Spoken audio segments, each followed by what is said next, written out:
ہمارے ملک کے لعنتی قسم کے مورخین نے ٹیپو سلطان کی جو تصویر کتابوں میں دکھائی ہے اور پیش کی ہے کہ ٹیپو سلطان کی داڑھی نہیں تھی، ٹیپو سلطان داڑھی سے پاک بڑی بڑی مونچھیں والی تصویر آج کتابوں میں چھپتی ہے اور دیگر جگہ ہمیں وہی تصاویر نظر آتی، جبکہ مولانا حسین احمد مدنی رحمت اللہ علیہ فرماتے ہیں کہ ٹیپو سلطان اپنے دور کا قطب تھا، ٹیپو سلطان اپنے دور کا ولی تھا، ٹیپو سلطان نے ساری زندگی اپنی داڑھی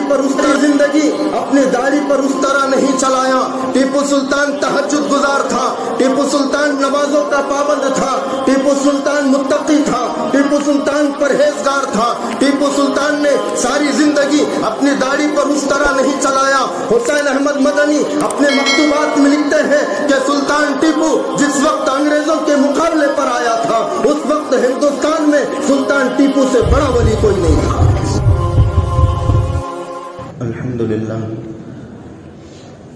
الحمد لله نحمده ونستعينه ونستغفره ونؤمن به ونتوكل عليه ونعوذ بالله من شرور أنفسنا ومن سيئات أعمالنا،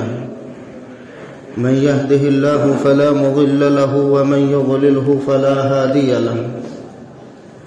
ونشهد أن لا إله إلا الله وحده لا شريك له ولا نظير له ولا وزير له ولا مشير له ولا معين له، وصل على سيد الرسل وخاتم الأنبياء المبعوث إلى كافة للناس بشيرا ونذيرا وداعيا إلى الله بإذنه وسراجا منيرا، أما بعد فقد قال الله عز وجل في كتابه العزيز: أعوذ بالله من الشيطان الرجيم، بسم الله الرحمن الرحيم، والذين جاهدوا فينا لنهدينهم سبلنا وإن الله لمع المحسنين، وقال النبي صلى الله عليه وسلم: لا تزال طائفة من أمتي ظاهرين على الحق لا يضرهم من خالفهم حتى يأتي أمر الله، أو كما قال النبي صلى الله عليه وسلم۔ لائق صد احترام بزرگان اعظام، عزیزان ملت اور برادران اسلام،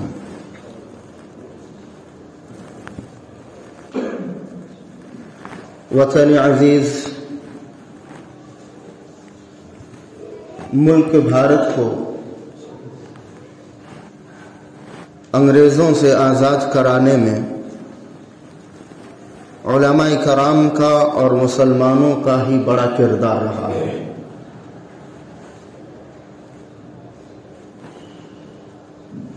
3 دن پہلے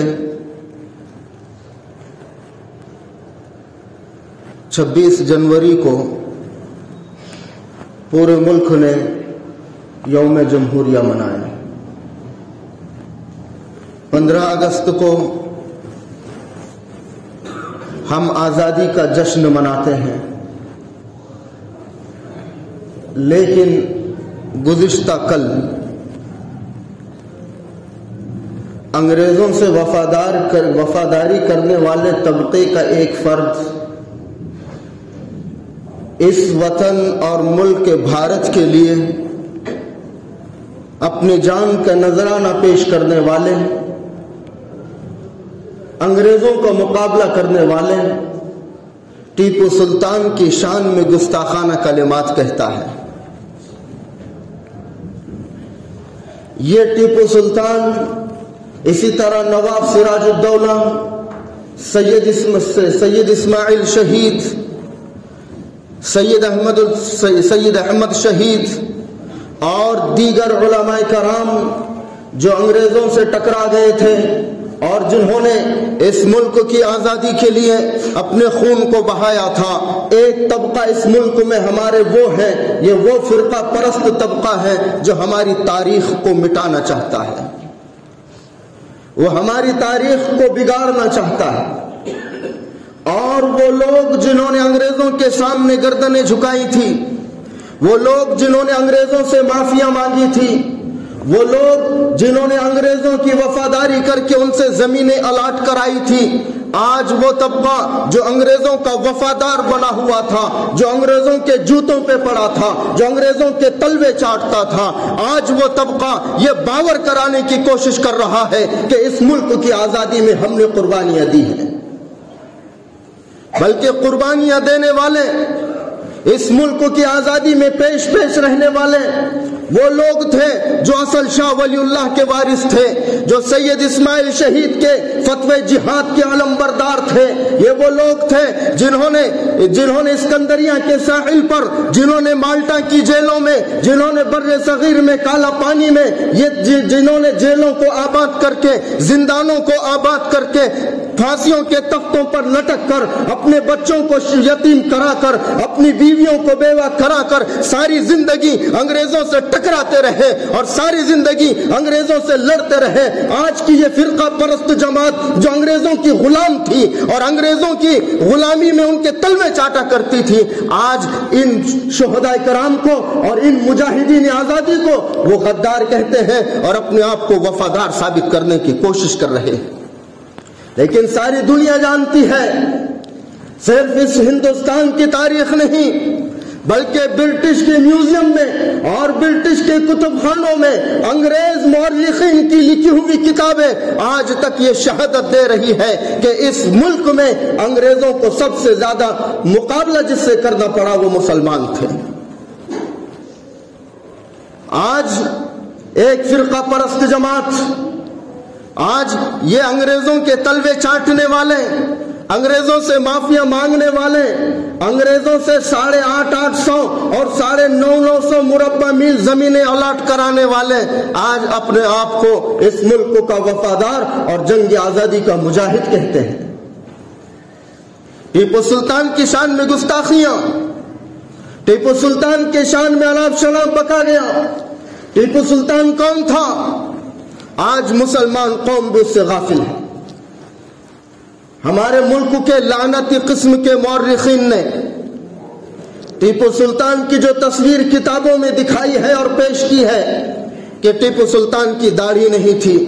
ٹیپو سلطان داڑھی سے پاک بڑی بڑی مونچھیں والی تصویر آج کو کتابوں میں چھپتی ہے اور دیگر جگہ ہمیں وہی تصاویر نظر آتی ہے،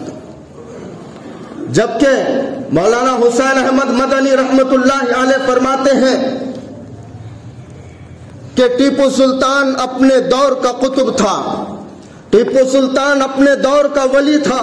ٹیپو سلطان نے ساری زندگی اپنی داڑھی پر اس طرح نہیں چلایا۔ ٹیپو سلطان تہجد گزار تھا، ٹیپو سلطان نمازوں کا پابند تھا، ٹیپو سلطان متقی تھا، ٹیپو سلطان پرہیزگار تھا۔ ٹیپو سلطان نے ساری زندگی اپنی داڑھی پر اس طرح نہیں چلایا۔ حسین احمد مدنی اپنے مکتوبات میں لکھتے ہیں کہ سلطان ٹیپو جس وقت انگریزوں کے مقابلے پر آیا تھا اس وقت ہندوستان میں سلطان ٹیپو سے بڑا ولی کوئی نہیں تھا۔ ہم غافل ہیں سلطان ٹیپو کی سیرت سے، ہم غافل ہیں سلطان ٹیپو کی تاریخ سے۔ ہم بھی ان لعنتی قسم کے مورخین کے دھوکے میں آ گئے۔ انہوں نے سلطان ٹیپو کے چہرے سے داڑھی صاف کر کے تصویر پیش کی تاکہ دنیا کو یہ باور کرایا جائے کہ ان مولویوں نے اور ان علماء نے ہندوستان کی آزادی کی جد و جہد میں حصہ نہیں لیا تھا۔ صرف یہی دکھانے کے لیے تاریخ کو مسخ کرنے کا سلسلہ اور تاریخ کو بگاڑنے کا اور تاریخ کو مٹانے کا سلسلہ آج سے نہیں، انگریز کے دور سے چل رہا ہے۔ بلکہ سلطان ٹیپو بارش تھا، سری رنگا پٹنم کی جامع مسجد ٹیپو سلطان نے بنائی اور اس مسجد کی پہلی امامت کے لیے ٹیپو سلطان نے یہ شرط رکھی کہ میری اس مسجد میں سب سے پہلی نماز وہ پڑھائے گا جو صاحب ترتیب ہو۔ صاحب ترتیب اس شخص کو کہتے ہیں کہ جس کی 5 نمازیں اکٹھا کبھی قضا نہ ہوئی ہو، جس کی 5 نمازیں ایک ساتھ نہ چھوٹی ہو، اس کو صاحب ترتیب کہتے ہیں۔ ٹیپو سلطان نے کہا کہ میری جامع مسجد کی پہلی امامت وہ کرائے گا جس کی 5 وقت کی کبھی نماز نہ چھوٹی ہو، 5 نمازیں اکٹھی نہ چھوٹی ہو، جو صاحب ترتیب ہو۔ بڑا مجمع لگا ہوا ہے، ان میں علماء بھی ہیں، لیکن وہ ہے ان کی بھی کبھی کبھی 5 نمازیں قضا ہوئی ہے، کبھی کچھ نمازیں چھوٹی ہیں، کبھی کچھ نمازیں چھوٹی ہیں، کہیں سفر میں چھوٹی ہیں، کہیں حضر میں چھوٹی ہیں، کہیں بیماری میں چھوٹی ہیں، نمازیں چھوٹنے والے لوگ موجود تھے، اس لیے کوئی بھی امامت کے مصلی پہ آگے نہیں بڑھا۔ جب آخر میں وقت ہو گیا، ٹیپو سلطان مصلی پہ آگے بڑھے اور فرمایا کہ لوگوں، جب سے بالغ ہوا ہوں میری 5 نمازیں اکٹھا کبھی قضا نہیں ہوئی۔ یہ اتنا بڑا اللہ کا ولی سلطان ٹیپو، آج مسلمان ہی ان کو فراموش کر بیٹھے، اور دشمن اور فرقہ پرست تو ایسے موقعوں کی تلاش میں رہتے ہیں کہ وہ اسلامی شخصیات اور مجاہدین آزادی میں حصہ لینے والی شخصیات پر کیچڑ اچھالیں۔ ان کے آج ملک کی تاریخ سے، اس وطن عزیز کی تاریخ سے آج مسلمانوں کے ناموں کو مٹانے کی کوششیں چل رہی ہیں۔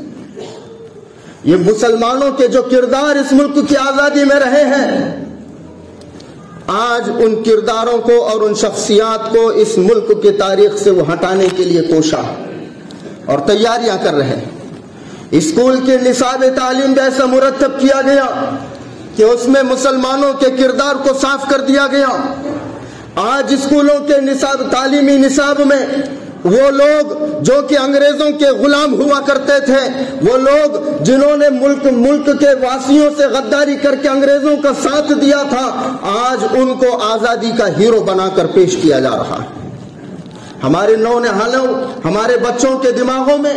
یہ بات باور کرائی جا رہی ہے اور پیوست کرائی جا رہی ہے کہ انگریزوں کے وفادار ہی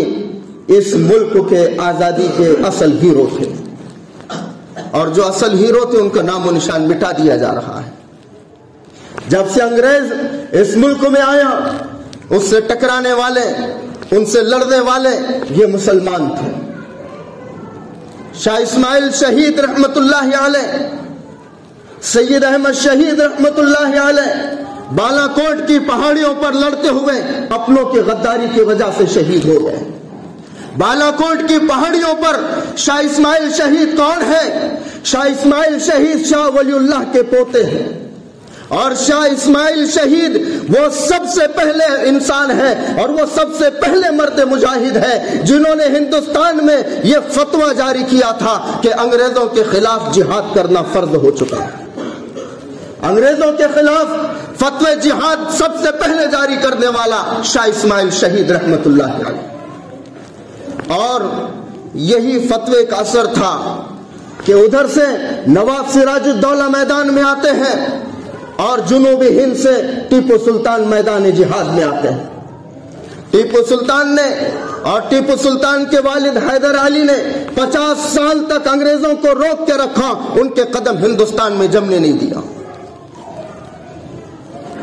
1799 میں جارج ہیرس